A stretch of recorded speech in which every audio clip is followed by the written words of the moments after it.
The emergency beacon screamed across the void of space, its desperate signal carrying the dying words of an entire civilization.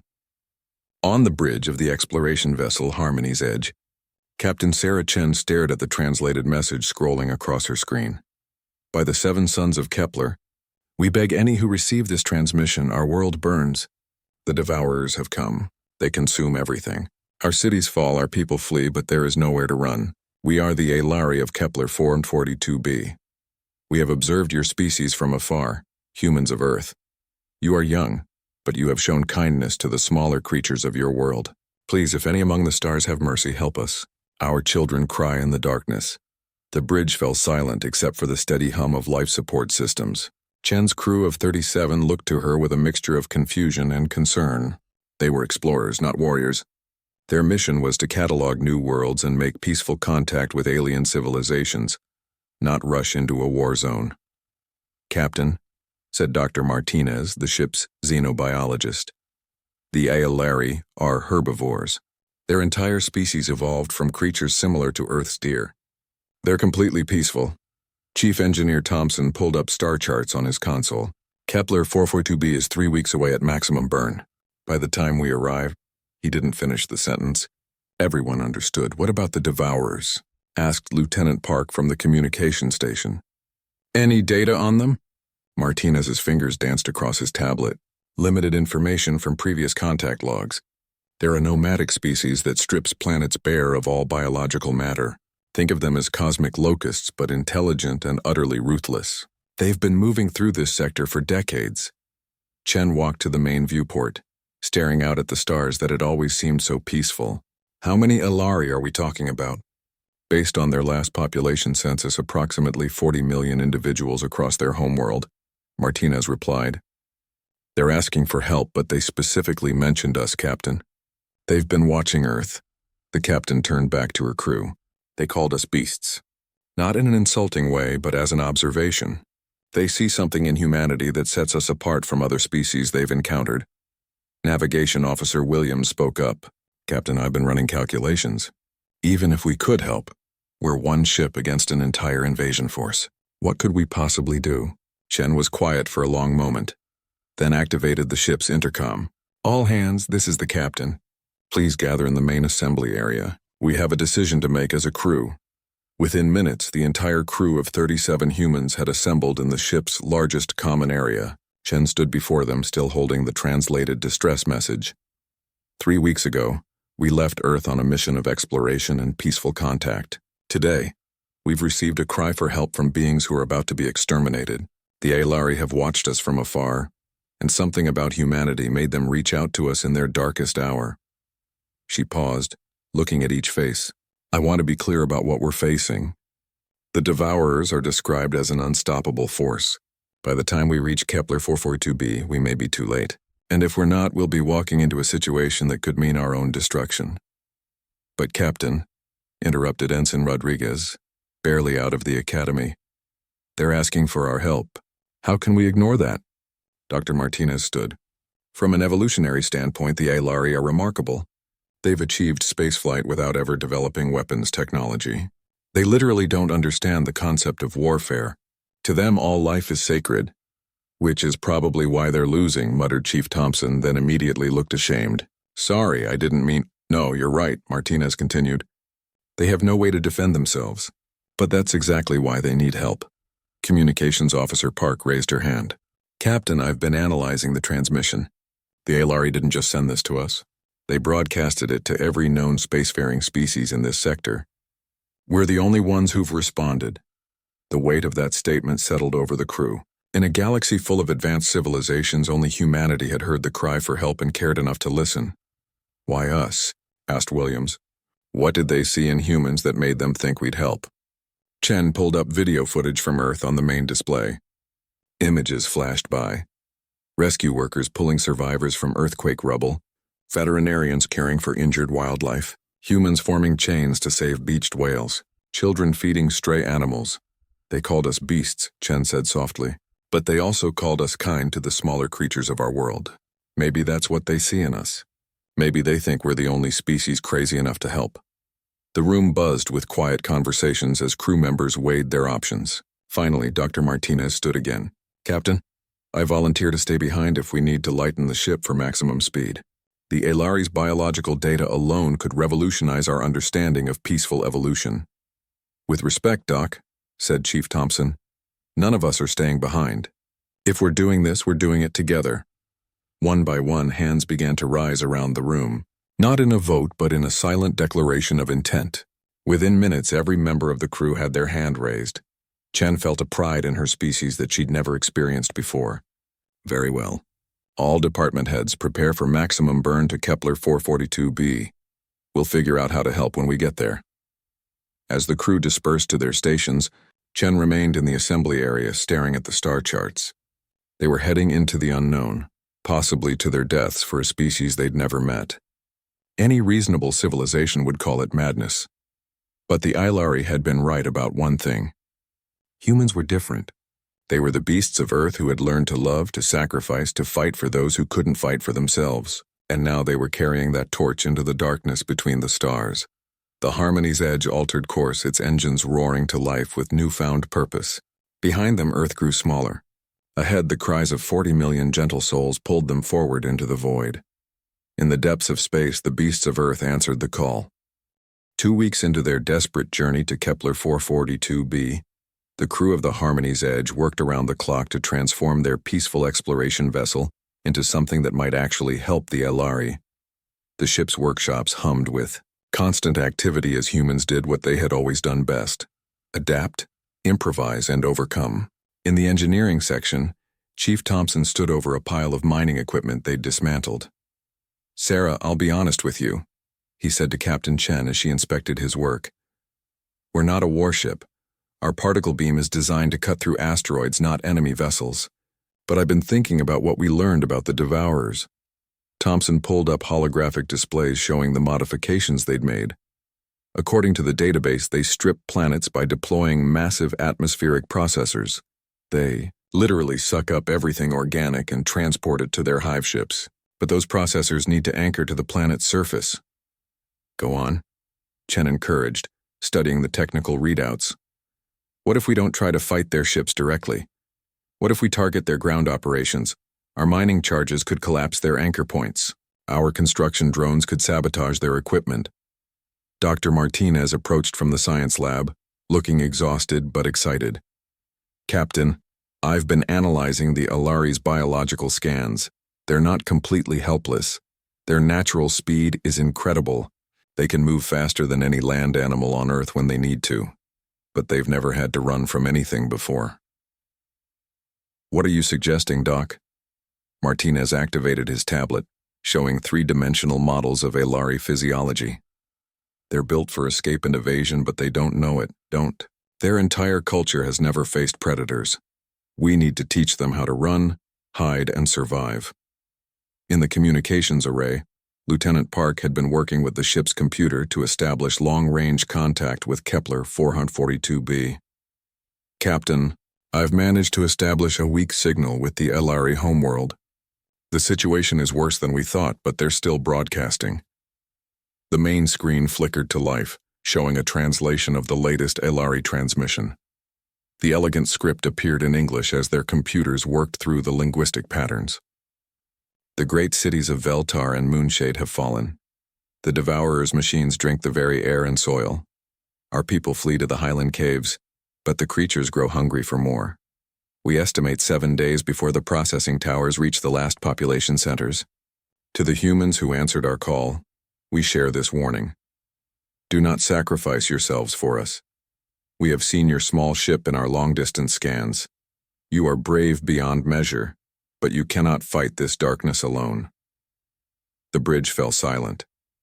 Ensign Rodriguez broke the quiet with a shaky voice. 7 days. We'll barely make it in time." "We'll make it," Chen said firmly. "What else have you learned, Park?" The communications officer's fingers moved across her console. "I've been studying their language patterns, Captain. The Ilari don't have words for warfare, but they have incredibly complex terms for cooperation and community support. Their entire civilization is built around helping each other." "That could work to our advantage," said Navigation Officer Williams. If we can get them organized and moving together, they might be able to evacuate more efficiently. Dr. Martinez nodded eagerly. Exactly. Williams, you understand tactical thinking. The Alari have the instincts for survival, but they lack the predator mindset needed to think 3 steps ahead of their enemies. Speaking of enemies, Thompson interjected, I've been analyzing the Devourer ships from the long-range scans. They're massive, but they're also slow. Their strength comes from overwhelming numbers and superior firepower, not maneuverability. Chen paced the bridge, pieces of a plan forming in her mind. So we're faster, smaller, and more adaptable. We can't win a straight fight, but maybe we don't need to. What if our job isn't to defeat the Devourers, but to buy the Ailari time to escape? The crew exchanged glances. It was a shift in thinking from rescue to evacuation, but it felt more achievable. Captain, said Park, I've been monitoring other frequencies. The Ailari mentioned that no other species responded to their distress call, but I'm picking up movement in neighboring systems. Other civilizations are evacuating their own worlds, abandoning entire sectors to the Devourers. Cowards, muttered Rodriguez, then immediately looked embarrassed at his outburst. No, Chen said thoughtfully. Smart. Self-preservation is logical. Which makes what we're doing completely illogical by any reasonable standard. Thompson laughed grimly. When has humanity ever been reasonable? We charge into hurricanes to save strangers. We dive into frozen rivers to pull out drowning animals. We run toward danger when everyone else runs away. The Alari recognized something in us, Martinez added. They've been observing Earth, watching our behavior. What did they see that made them think we'd help? Chen brought up archived footage from Earth's databases on the main screen. Video clips played showing humanity at its best. Firefighters running into burning buildings, Coast Guard rescues in stormy seas, volunteers caring for orphaned wildlife, and ordinary people performing extraordinary acts of kindness. They saw us taking care of the weak, Chen said quietly. Every other species in the galaxy probably looks at the strong, the successful, the powerful. But the Ailari looked at how we treat those who can't defend themselves. And now they need us to be what we've always been, Williams added. The ones who show up when everyone else walks away. The next few hours were a whirlwind of preparation. The crew worked in shifts, modifying equipment, practicing new procedures, and establishing communication protocols with the Ailari homeworld. They studied the Devourer attack patterns, analyzed the topography of Kepler 442b, and planned evacuation routes for 40 million beings they'd never met. In the mess hall during a brief break, Ensign Rodriguez approached Captain Chen. Captain, can I ask you something? Of course, Ensign. Why are we really doing this? I mean, the official answer is clear. But personally, why risk everything for strangers? Chen looked out the observation port at the stars rushing past. When I was 7 years old, my family was hiking in the mountains when an avalanche hit. We were buried under snow, trapped, probably going to die. Then we heard digging. A search and rescue team had come looking for us, even though the conditions were still dangerous. She turned back to Rodriguez. One of the rescuers was asked later why he risked his life for people he didn't know. He said, because someone has to be the ones who come when others cry for help. That's what we are, Ensign. We're the ones who come. As the Harmony's Edge continued its race across space, its crew prepared for the impossible. They weren't soldiers or heroes in the traditional sense. They were explorers, scientists, and engineers who had chosen to answer a cry for help that echoed across the void. In 7 days, they would arrive at a dying world and attempt something that no reasonable species would try. They would stand between 40 million helpless beings in extinction, armed with nothing but human stubbornness, ingenuity, and an unshakable belief that someone has to be the ones who come. The beasts of Earth were almost ready to show the galaxy what they were truly capable of. The Harmony's Edge dropped out of hyperspace at the edge of the Kepler 442 system, and the crew immediately understood why the galaxy had given up on the Ailari. The sight before them was unlike anything in their worst nightmares. Massive Devourer ships hung in orbit around the planet like metallic tumors, each one easily the size of a human city. Smaller vessels swarmed between them like angry insects, and the planet's surface glowed with an sickly orange light, where the atmospheric processors were systematically consuming everything organic. "Sweet mother of," Chief Thompson whispered, then caught himself. "Captain, I'm reading 47 major vessels and hundreds of smaller craft. Our ship could fit inside one of their cargo bays." Captain Chen studied the tactical display with growing horror and determination. "Any signs they've detected us?" "Negative," replied Lieutenant Park from communications. "We're running silent and their attention seems focused on the planet. I'm also picking up Alari transmissions from multiple locations on the surface." "Put them through." With translation. The bridge filled with voices speaking in melodic tones, but the computer's translation revealed their desperation. Sanctuary 7 has lost contact with the lowlands. The processing towers have consumed the great forest of whispering leaves. This is Elder Council speaking from the northern caves. We count 3 million souls gathered here, but food supplies run low. The air tastes of metal and death. Children of the southern peaks calling to any who listen. The star devourers have found our hiding places. We run deeper into the mountains, but there is nowhere left to go. Dr. Martinez pulled up a planetary scan on his console. "Captain, I'm tracking massive refugee movements. The Alari are doing exactly what they should do, running to high ground and natural shelters. But the devourers are systematic. They'll reach every hiding place within days." "How many survivors?" Chen asked. "Best estimate, 32 million still alive and mobile. Maybe 8 million trapped in areas already under attack." Navigation Officer Williams highlighted several locations on the planet's surface. "Captain, look at this." The Alari aren't running randomly. They're moving in coordinated groups, supporting their elderly and young. Even facing extinction, they're taking care of each other. Which is exactly what we'd expect from a species that's never learned to abandon their own, Chen said quietly. "Park, can you establish direct contact with their leadership?" Park's fingers danced across her controls. "Working on it now, Captain. Their communication technology is more advanced than ours, actually. They're just not using it for military purposes." Within minutes, Park had established a clear connection. The main screen flickered to life, showing the interior of what appeared to be a natural cave system. Standing before the camera was a being unlike anything the humans had ever seen. The Alari leader was tall and graceful, with features that reminded Chen of an elegant deer, crossed with an elf from ancient Earth mythology. Their skin had a silvery sheen, and their large eyes held intelligence, sadness, and something else, hope. "I am High Counselor Velandros of the Alari," the being said, their voice carrying across space with crystal clarity. "We had given up hope that any would answer our call.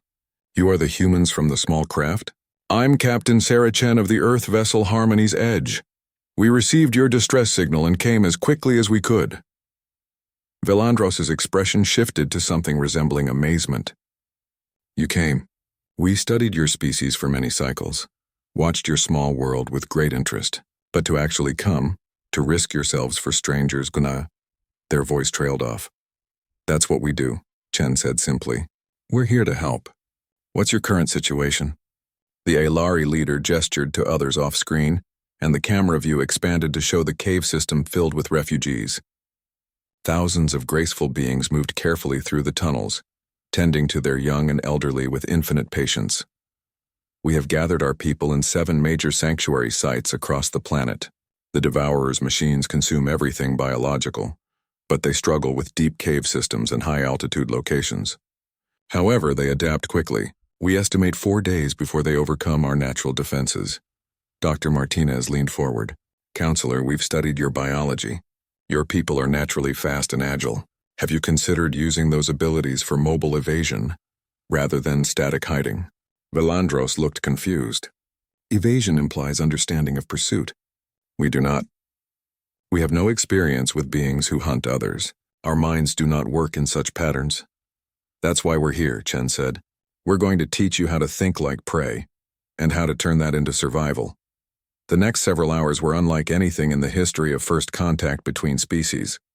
Instead of cultural exchange and diplomatic protocols, the crew of the Harmony's Edge found themselves conducting an emergency crash course in survival tactics for an entire civilization. Dr. Martinez worked with Alari biologists to identify their natural advantages. "Your people can sprint at over 60 kilometers per hour and maintain that speed for hours. You can leap 3 times your body height. You have natural camouflage abilities that you've never needed to use. Chief Thompson collaborated with Alari engineers to identify weaknesses in the Devourer processing stations. Their atmospheric processors need stable anchor points. If we can destabilize the ground beneath them, they'll have to relocate, buying you time. Lieutenant Park established communication networks between all 7 sanctuary sites, turning isolated refugee camps into a coordinated resistance network. Counselor, you need to start thinking like a herd animal being hunted by wolves. Scatter, regroup, scatter again. Never stay in one place long enough for them to lock onto you. Navigation Officer Williams studied the planet's geography with Alari scouts, identifying evacuation routes and temporary shelter locations. Your planet has an extensive network of underground rivers and high-altitude cave systems. We can create a mobile shelter network. But it was Ensign Rodriguez who made the most important connection. During a conversation with young Alari about their natural abilities, he had an insight that changed everything. Captain, Rodriguez said excitedly, I think we've been approaching this wrong. We keep thinking about how to fight the Devourers or how to hide from them. But what if there's a third option? Chen turned from her conversation with Vilandros. Explain. The Devourers consume biological matter to feed their species, right? But what if the biological matter wasn't here when they came looking for it? Dr. Martinez caught on immediately. Evacuation. Not just temporary hiding, but complete planetary evacuation. But that would require, his eyes widened, that would require the Alari to leave their homeworld. Vilandros had been listening through the open communication link. Leave Kepler 442b? This world is our home for 10,000 generations. Our songs speak of the soil. Our poetry celebrates these mountains. Our children play in forests that have grown for millennia, which is exactly why you need to survive to sing those songs elsewhere. Chen said gently, Counselor, we humans have an expression. Sometimes you have to lose everything to save what matters most. The Alari leader was quiet for a long moment, consulting with others off-screen. Finally, Vilandros spoke again. What would such an evacuation require? We have ships, but nothing capable of moving 32 million souls. Chen looked at her crew, seeing the same desperate calculation in their eyes. It was impossible. Even if they could organize it, where would 40 million refugees go? But then Chief Thompson started laughing. Captain, remember what we are? We're explorers. We've spent the last 5 years cataloging uninhabited worlds suitable for colonization. The pieces started falling into place. Dr. Martinez pulled up stellar charts, identifying 3 nearby systems with planets that could support Alari life. Williams began calculating evacuation timelines and ship requirements. Park started broadcasting calls for help to every peaceful species within communication range. For the first time since arriving in the system, Captain Chen felt something she hadn't dared to hope for, the possibility of success. Counselor, she said to the Alari leader, we're going to need you to do something no species has ever done before. We're going to ask you to trust us completely, and then we're going to save every single one of your people. The Alari's large eyes filled with something that transcended species barriers. Hope mixed with gratitude and wonder. The beasts of Earth had arrived, and they were about to attempt the greatest rescue mission in galactic history. The next 18 hours aboard the Harmony's Edge felt like controlled chaos as the crew worked with Alari leaders to plan the impossible, evacuating 32 million beings from a planet under active invasion. The ship's conference room had been transformed into a command center, with holographic displays showing real-time data from all 7 sanctuary sites. Captain Chen stood before the largest display, studying fleet movements and evacuation timelines. All right, people, let's review what we're working with. Dr. Martinez, give me the breakdown on Alari capabilities. Martinez pulled up biological and technical data. The Alari have 237 transport vessels of various sizes. Their largest ships can carry about 50,000 individuals, but they're designed for comfort, not efficiency. If we reconfigure them for emergency evacuation, we might squeeze in twice that number per ship. That still leaves us short by over 20 million people, Chief Thompson pointed out. Even if we use every Alari vessel at maximum capacity. Lieutenant Park looked up from her communications console. Captain, I've been broadcasting our evacuation request across all known peaceful species channels. So far, I've received 3 responses. Please tell me they're offering help, Chen said hopefully. Not exactly. The Centauran Federation acknowledges our transmission, but states they cannot risk their ships in Devourer-controlled space. The Alteran Republic wishes us luck but considers the mission impossible. And the Vegan Collective, Park paused. They think we're insane. Well, they're not wrong about that last part, muttered Navigation Officer Williams. Ensign Rodriguez had been working with Alari engineers on ship modifications. Captain, what if we're thinking about this wrong? Instead of trying to move everyone at once, what if we stage the evacuation? Get the most vulnerable off-world first, then come back for the others? The Devourers won't wait for us to make multiple trips, Thompson replied. And we can't ask the Alari to hold out for weeks while we ferry people back and forth. High Counselor Velandros appeared on the main communication screen from the Northern Caves Sanctuary. Captain Chen, we have been discussing your evacuation plan with our people. There is something you must understand about our culture. Go ahead, Counselor. Alari do not abandon their own. If we cannot save everyone, then our elders and leaders will refuse to leave. They would rather face extinction together than survive apart. The bridge fell silent.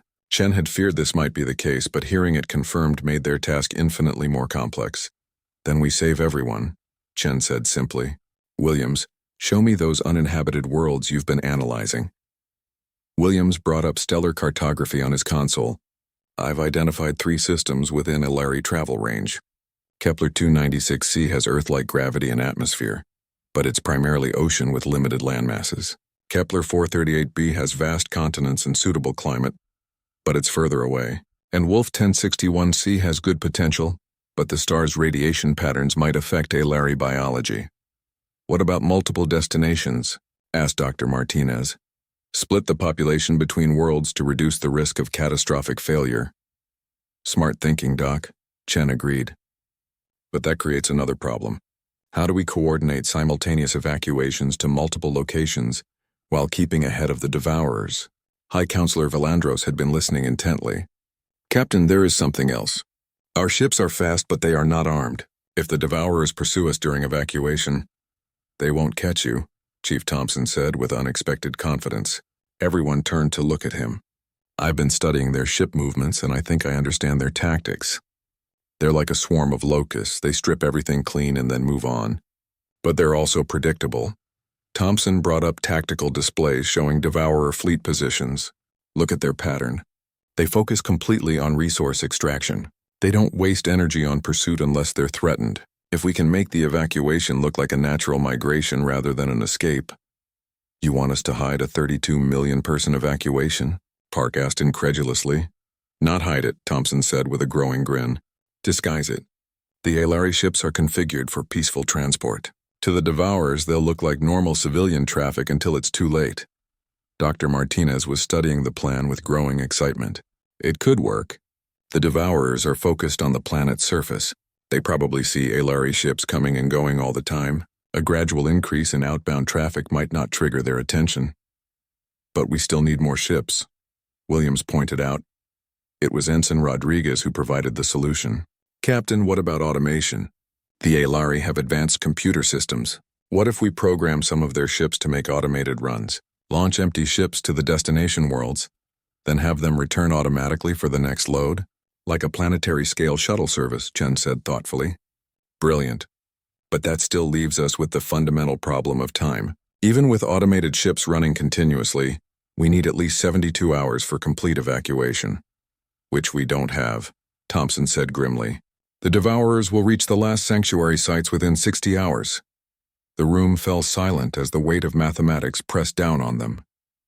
They had 32 million lives to save and not enough time to save them. Then High Counselor Velandros spoke from the communication screen. Captain, we have a proposal. What if some of us stayed behind to delay the Devourers? Absolutely not, Chen said immediately. We're not sacrificing anyone. Please listen, Velandros continued. Our fastest runners could lead the Devourers on false chases, drawing their attention away from evacuation sites. We know our world better than they do. We could buy precious time. Counselor, that's asking your people to die. No, Captain. That's asking our people to save themselves. You humans have a word, I believe, heroes. We have studied your concept and we understand it now. Heroes are not those who feel no fear, but those who choose to act despite their fear. Dr. Martinez leaned forward. There might be another way. Captain, what if we didn't just evacuate the Elari? What if we made it impossible for the Devourers to continue their operation? Explain. The atmospheric processors need stable ground and clean atmosphere to function efficiently. What if we poisoned their operation, made the planet unsuitable for processing? Chief Thompson's eyes lit up. Environmental sabotage. Introduce contaminants into the atmosphere that would clog their filters. Create seismic instability around their anchor points. Force them to abandon the operation as unprofitable. But that would make the planet uninhabitable, Williams protested. Temporarily, Martinez corrected. Natural systems can recover. Extinct species cannot. High Counselor Valandros was quiet for several minutes, consulting with other Elari leaders off-screen. Finally, they spoke again. We accept this plan. Our world can heal. Our people cannot return from death. Captain Chen looked around at her crew, seeing determination mixed with apprehension on every face.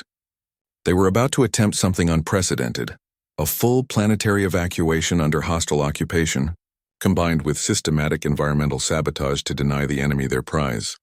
All right, people, Chen said, her voice carrying new authority. Here's what we're going to do. Thompson, you'll coordinate the sabotage operations with Elari engineers. Martinez, work with their biologists to develop the atmospheric contamination strategy. Williams, plot evacuation routes and destination worlds. Park, keep monitoring for any response from other species.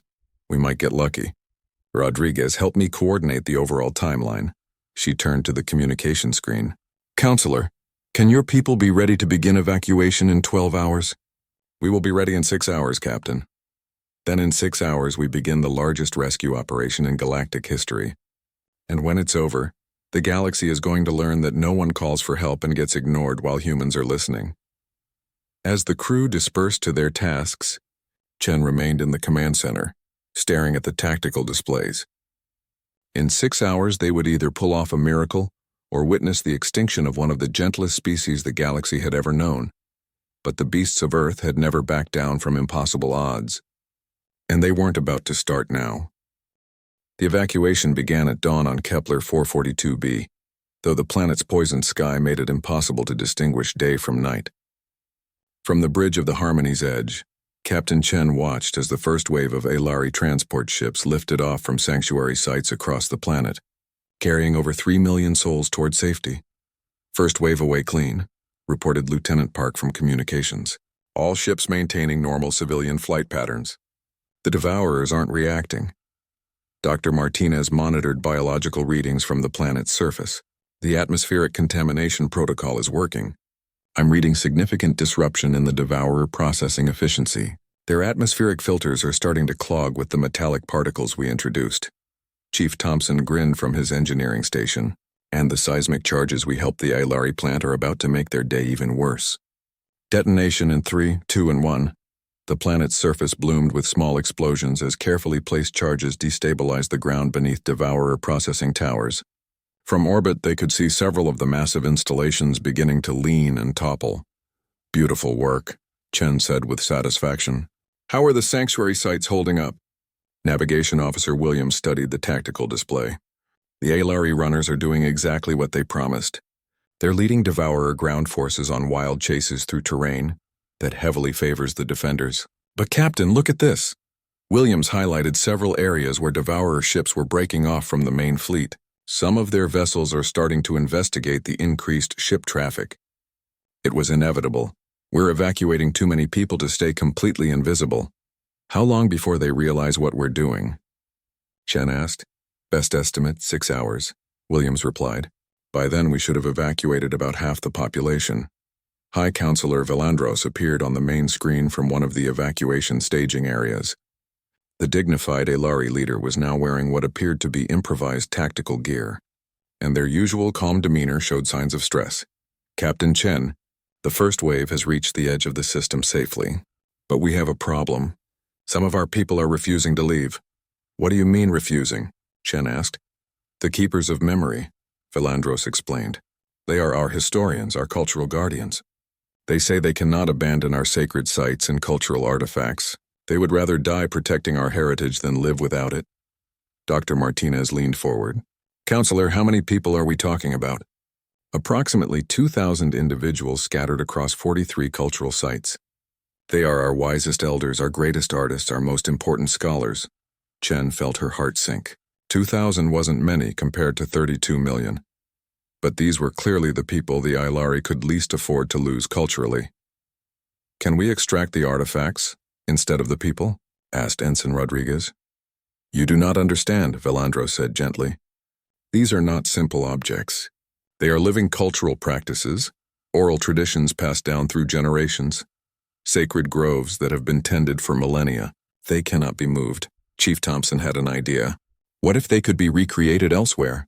Digital preservation, genetic samples of the sacred plants, recorded cultural practices? We tried, Velandros replied. But they say it would not be the same. They say they are the guardians, and without the original sites they would just be refugees carrying pale copies.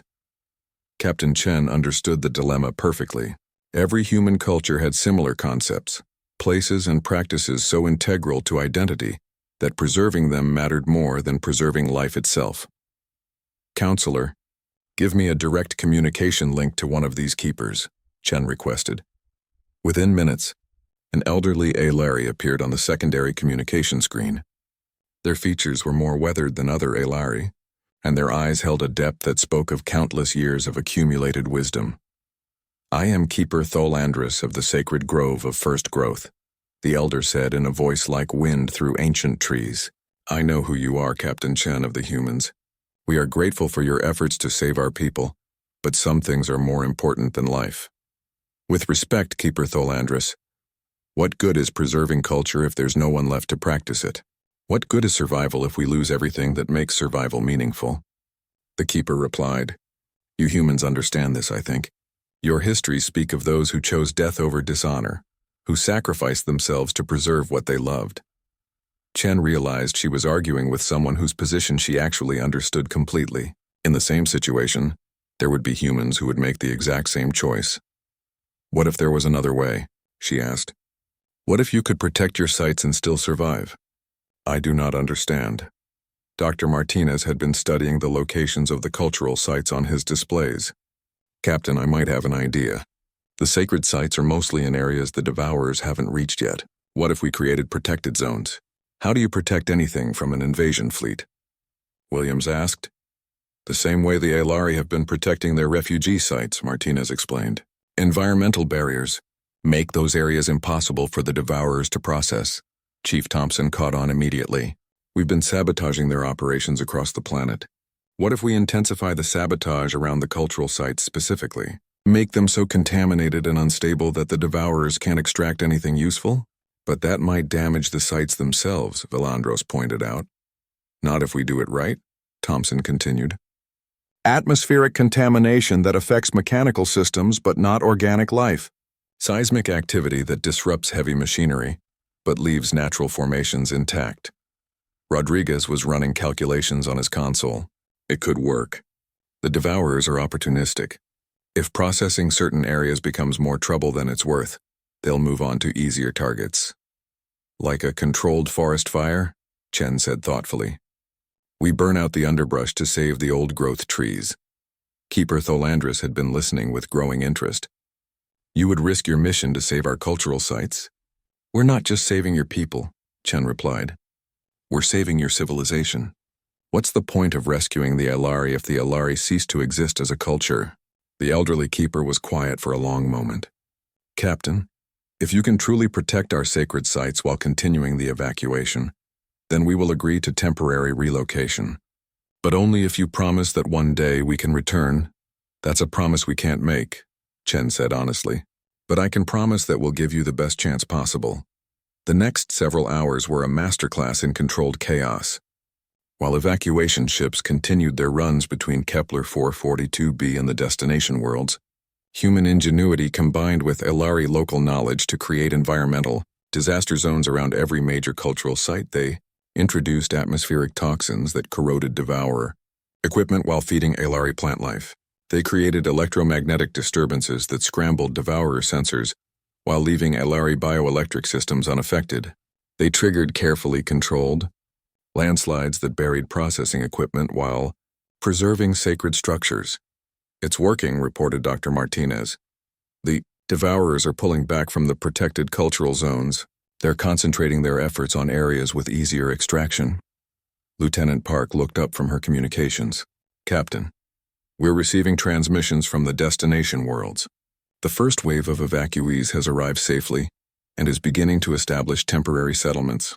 How many people have we moved so far? Chen asked. 19 million and counting, Williams replied. But Captain, look at this.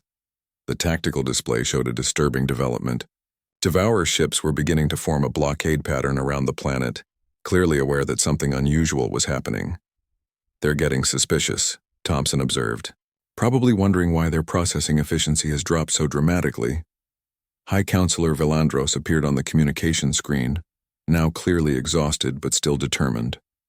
Captain, our scouts report that Devourer forces are massing for what appears to be a final assault on the remaining sanctuary sites.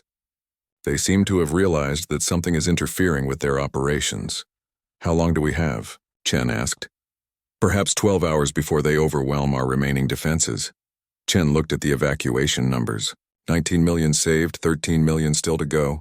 At their current rate, they needed 18 hours to complete the evacuation. We need more time, she said quietly. It was Ensign Rodriguez who spoke up with a voice full of determination. Captain, what if we gave them a target they couldn't ignore? Something that would draw their attention away from the evacuation? What kind of target? Rodriguez smiled grimly. Us, the Harmony's Edge. We're the anomaly in this system. We're the ones who've been disrupting their operations. What if we made ourselves impossible to ignore? Captain Chen understood immediately. They could create a diversion, draw the Devourer fleet away from the planet long enough to complete the evacuation. It would be dangerous, possibly suicidal, but it might be the only way to save the remaining 13 million Aelari. That's exactly what we're going to do, Chen said. All hands prepare for combat operations. We're about to give the Devourers something to really worry about. The Harmony's Edge dropped all pretense of stealth as it accelerated toward the Devourer fleet, its modified mining equipment and improvised weapon systems charging for combat. Captain Chen stood on the bridge watching as 47 massive alien warships turned their attention toward her tiny exploration vessel. Well, said Chief Thompson with dark humor, we definitely have their attention now. The plan was brilliantly simple and completely insane. While the crew of the Harmony's Edge drew the Devourer fleet away from Kepler 442b, the final waves of Aelari evacuation ships would complete their runs. It was a classic sacrifice play. One small ship giving its life so millions could escape, except Captain Chen had no intention of sacrificing anyone. Thompson, give me a status report on our modifications, she ordered. Mining lasers reconfigured for maximum beam intensity, but they'll overheat after sustained use. Construction charges armed and ready. We can use them as improvised torpedoes. And the piece de resistance, Thompson grinned wickedly. I've rigged our mineral processing system to create metallic chaff clouds that should scramble their targeting systems. Time until we're in their weapons range? Asked Navigation Officer Williams. 4 minutes, 30 seconds, Williams replied, his hands steady on the controls despite the impossible odds they faced. Lieutenant Park was monitoring communications from both the evacuation ships and the Devourer fleet. Captain, the last Aelari transports are lifting off now. 11 million souls in this final wave. They need 18 minutes to clear the system safely. 18 minutes, Chen repeated, against an invasion fleet. Anyone having second thoughts about this plan? Dr. Martinez spoke up from the science station. Captain, I've been analyzing the Devourer ship configurations. They're built for overwhelming firepower against stationary targets, but they're not particularly maneuverable. Our modifications have made us faster and more agile. Like a mosquito fighting elephants, muttered Ensign Rodriguez. Exactly, Chen said with a fierce smile. And mosquitoes are very hard to swat. The main screen lit up with incoming fire as the first Devourer vessels came within range. Beams of energy that could level cities lanced through space around the Harmony's Edge. But Williams's evasive maneuvers kept them dancing between the shots. Return fire, Chen ordered. The ship shuddered as their modified mining lasers discharged, sending concentrated beams of energy into the hull of the nearest Devourer vessel. The alien ship's shields flared and held, but Thompson whooped with delight. We actually hurt them. Their shields are designed to deflect explosive force, not sustained energy beams. Keep hitting the same spot. The next few minutes were a deadly game of tag played at relativistic speeds. The Harmony's Edge darted between the massive Devourer ships using their size against them. The alien vessels were too large to change direction quickly, and their weapons were designed for destroying planets, not hitting a small, fast-moving target. Chaff deployment successful, reported Thompson as metallic clouds bloomed around their ship. Their targeting computers are having trouble locking onto us. Captain, called Park urgently, I'm receiving a transmission from High Counselor Velandros. The evacuation is proceeding, but they're asking about our status. Tell them we're exactly where we need to be, Chen replied as another salvo of Devourer fire missed them by mere kilometers. But the Devourers were adapting. Smaller, more maneuverable ships began breaking off from the main fleet. Ships designed for pursuit and close-quarters combat. We've got company, Williams announced as his sensors detected the approaching vessels. 12 pursuit craft moving fast. Time to show them what human ingenuity looks like, Chen said. Thompson launched the construction charges. The improvised torpedoes streaked toward the pursuing ships. They weren't designed for space combat, but they didn't need to be sophisticated. They just needed to explode. 2 of the pursuit craft disappeared in brilliant flashes as the charges found their marks. 10 left, Rodriguez called out, manning the sensor array. But more are launching from the main fleet. Dr. Martinez had been studying the Devourer ship movements with growing excitement. Captain, I think I understand their psychology. They're pack hunters, designed to overwhelm through numbers and coordination, but they don't understand individual initiative, meaning they're waiting for orders from their command ships. If we can disrupt their command structure, Chen understood immediately. Williams, plot an intercept course for the largest vessel in their formation. We're going right down their throat. Captain, that's suicide, Williams protested. No, it's audacity, Chen corrected. They don't expect prey to attack the predator. The Harmony's Edge suddenly changed direction, accelerating directly toward the massive Devourer command ship. The alien vessel was easily 10 times their size, bristling with weapons designed to sterilize planets, but it was also unprepared for a direct assault. All power to forward shields and mining lasers, Chen ordered. We're going to perform some emergency surgery. The ship bucked and rolled as Devourer fire intensified, but their shields held long enough for the mining lasers to reach full power. The concentrated beam struck the command ship's hull exactly where Dr. Martinez had identified the most vulnerable point, their communication array. The alien vessel's shields collapsed under the sustained assault, and their communication systems exploded in a cascade of secondary explosions. Suddenly, the coordinated Devourer attack began to falter, as individual ships lost contact with their command structure. It's working, shouted Park. Their fleet formation is breaking up. They're falling back to individual ship tactics. How much time have we bought? Chen asked. The last evacuation ships are clearing the planetary atmosphere now, Williams reported. 14 minutes until they're safely out of the system. But 14 minutes was an eternity in space combat, and the Devourers were regrouping. The pursuit ships had caught up, and the Harmony's Edge found itself surrounded. Shields at 30%, reported Thompson. We can't take much more of this. That's when High Counselor Velandros appeared on the communications screen. But this time the transmission was coming from space, not from the planet's surface. Captain Chen, we could not leave without ensuring your safety. The Elari fleet is returning to assist you. Chen's heart sank even as it swelled with pride. Counselor, you need to get your people to safety. Don't risk the evacuation for us. With respect, Captain, you taught us something important about courage and sacrifice, but you also taught us that no one should face impossible odds alone. The sensor displays suddenly showed dozens of Aelari ships dropping out of hyperspace around the battle zone. They weren't warships, but they didn't need to be. Their mere presence changed the tactical situation completely. The Aelari vessels are positioning themselves between us and the Devourer fleet, Williams reported with amazement. They're using their ships as shields. Dr. Martinez was studying the sensor readings with wonder. Captain, the Devourers are pulling back. I don't think they understand what's happening. They're predators.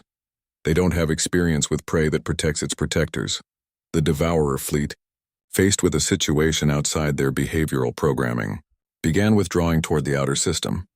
They were designed to consume defenseless worlds, not to engage in complex tactical situations where the roles of predator and prey became confused. All evacuation ships have cleared the system, Park announced. 32 million Aelari souls safely away. Captain Chen slumped in her command chair, exhaustion finally catching up with her. They had done it. Against impossible odds, using nothing but human stubbornness and Ilari trust, they had evacuated an entire civilization. "Captain," said Velandros from the communication screen, "how can we ever thank you for what you have done?" Chen looked around at her crew, her 37 humans who had risked everything for strangers they had never met. They were battered, exhausted, and probably traumatized, but they were alive and they had saved 32 million innocent beings. "Counselor," she said softly, "you already thanked us by proving that kindness deserves to be protected." The galaxy needed to see that. As the combined human-Ilari fleet departed the Kepler 442 system, they left behind a poisoned world that would recover in time. More importantly, they left behind the notion that some acts of evil were too great to be challenged. The beasts of Earth had answered a cry for help, and in doing so they had reminded the galaxy what it meant to be truly civilized. 6 months after the evacuation of Kepler 442b, Captain Sarah Chen stood on the observation deck of the newly established Ilari settlement on Kepler 296c, watching as impossible had become reality. The refugee camps had transformed into thriving communities, with graceful Ilari architecture beginning to blend harmoniously with the alien landscape of their new world. "The integration is proceeding better than anyone projected," said Dr. Martinez, joining her at the viewing port. "The Ilari have established communities on all 3 worlds, but they've maintained their cultural connections through quantum communication networks." Chen smiled as she watched Ilari, children playing in carefully tended gardens that somehow made the alien soil look like home. "Any word from the Keepers of Memory?" "That's the most remarkable part," Martinez replied. "Keeper Tholandris contacted me yesterday. They've successfully recreated the sacred grove of first growth using genetic samples we preserved. They say it's not the same as the original, but it's growing into something new and beautiful." The Harmony's Edge had remained in the Kepler systems for the past 6 months, helping coordinate the settlement efforts and documenting one of the most successful refugee relocations in galactic history. But their work was far from over. Lieutenant Park approached with a data tablet, her expression mixing excitement with concern. "Captain, we're receiving new distress signals. 3 different systems. It seems word has gotten out about what happened here." Chen took the tablet and read through the translated messages. Each was different, but they all carried the same desperate hope that had first drawn the Harmony's Edge to the Ilari. "To the humans who saved the gentle ones of Kepler 442b, we are the Thixie of the Vega system. The Void Reapers consume our moons and will reach our homeworld within days. We have no weapons, no defenses. Please, if you can hear this, this is the collective consciousness of New Harmony. The machine plague spreads through our networks. We are dying in digital isolation. The humans showed mercy to biological beings. Perhaps you would show mercy to artificial ones. Human vessels, this is the Emergency Council of Proxima Centauri Colony. We are your own species, trapped by corporate forces that seized our world. We know you hear the cries of aliens. Will you hear the cries of your own people?" Chen looked up to find her entire senior staff had gathered on the observation deck, each wearing the same expression of determination she felt growing in her chest. "So," said Chief Thompson with a grin that had become familiar over the past months, "looks like our vacation is over." "Captain," said Navigation Officer Williams, "if we respond to these requests, we're essentially declaring ourselves the galaxy's emergency response service. That's not a responsibility to take lightly." "Is that what we're doing?" asked Ensign Rodriguez. "Or are we just being human?" Dr. Martinez pulled up star charts showing the locations of the distress signals. "Captain, we've proven that the impossible is just another word for difficult with current resources. But we're one ship. We can't save everyone. Maybe we don't have to," Chen said thoughtfully. "Park, have any other species responded to these distress calls?" "Negative, Captain. The standard response has been the usual expressions of sympathy, followed by explanations of why direct intervention is impossible or inadvisable." "High Counselor." Philandros appeared on a nearby communication screen, as if summoned by their conversation. The Ilari leader had spent the past months dividing time between the 3 new colony worlds, helping establish the distributed civilization that was emerging from the evacuation. "Captain Chen, we have been monitoring the same transmissions," Philandros said. "We want you to know that the Ilari people stand ready to assist in any rescue operations you choose to undertake." Chen blinked in surprise. Counselor, your people are refugees. You're still establishing your own settlements. Exactly, Velandros replied. We know what it means to cry out for help and hear only silence. We also know what it means when someone answers that cry. The Alari will not turn away from those who suffer as we suffered. Chief Thompson laughed and shook his head. Captain, I think we accidentally started a movement. Over the next few hours, the communication array of the Harmony's Edge filled with incoming messages. Species they had never heard of were volunteering resources for potential rescue operations. The Centauran Federation, which had initially refused to help with the Ailari evacuation, offered to provide emergency supplies for future operations. Even the Vegan Collective, who had called them insane, transmitted offers of medical support for refugee populations. It's remarkable, said Dr. Martinez, studying the response data. The Alari evacuation has fundamentally changed how the galaxy views intervention in crisis situations. We've proven that successful large-scale rescue operations are possible. More than that, added Lieutenant Park, we've proven that they're morally necessary. Half these species are volunteering because they're ashamed they didn't help with the Ailari. Captain Chen walked to the center of the observation deck, looking out at the thriving Ailari settlement, while considering the 3 new distress calls awaiting their response. The weight of decision felt different now, heavier in some ways, but also supported by the knowledge that they were no longer alone. You know what the real change is? She asked her crew.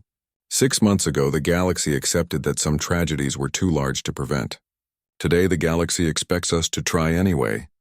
Ensign Rodriguez raised a concern that had been on everyone's mind. Captain, what happens when we encounter a situation we can't solve? What happens when the humans fail publicly? Then we fail publicly, Chen replied without hesitation. But we fail while trying, not while standing by doing nothing. And maybe our failure will inspire someone else to succeed where we couldn't. The crew fell silent, considering the implications of what they were choosing.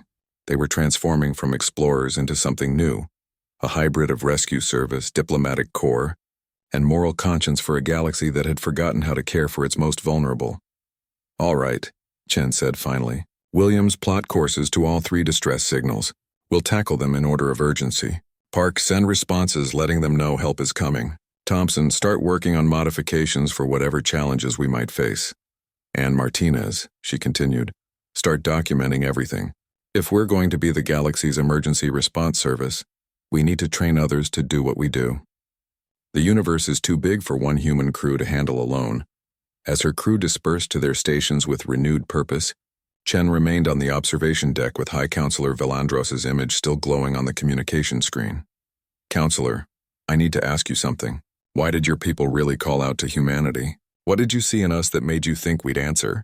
Velandros was quiet for a moment, their large eyes reflecting the light of an alien sun that had become home.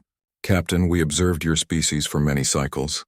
We watched you rescue creatures that could offer you nothing in return. We saw you risk your lives for beings that most species would consider insignificant. We realized that humanity doesn't save others because it's profitable or strategic. You save others because they need saving. And that's enough reason? Captain, in a galaxy where most species calculate the value of intervention, we found a species that calculated the cost of not intervening. That is what made us believe you would come. As the Harmony's Edge prepared to depart for its next rescue mission, Chen reflected on how much had changed.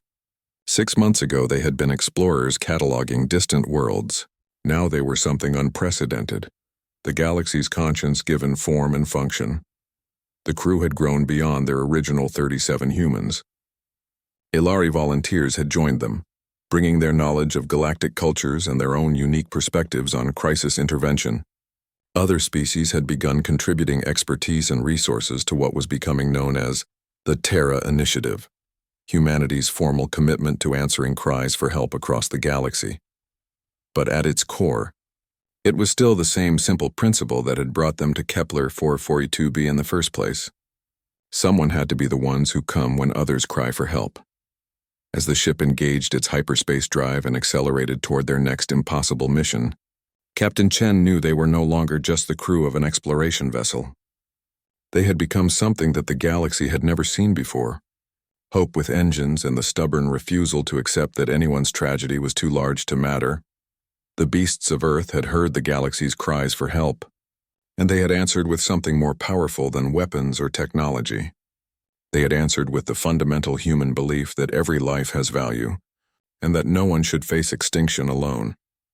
In the vast darkness between the stars, that answer was spreading, creating ripples of change that would reshape galactic civilization for millennia to come. The age of cosmic indifference was ending, replaced by something unprecedented, a universe where someone always comes when you call for help. And it had all started with 37 humans who couldn't ignore a cry for aid.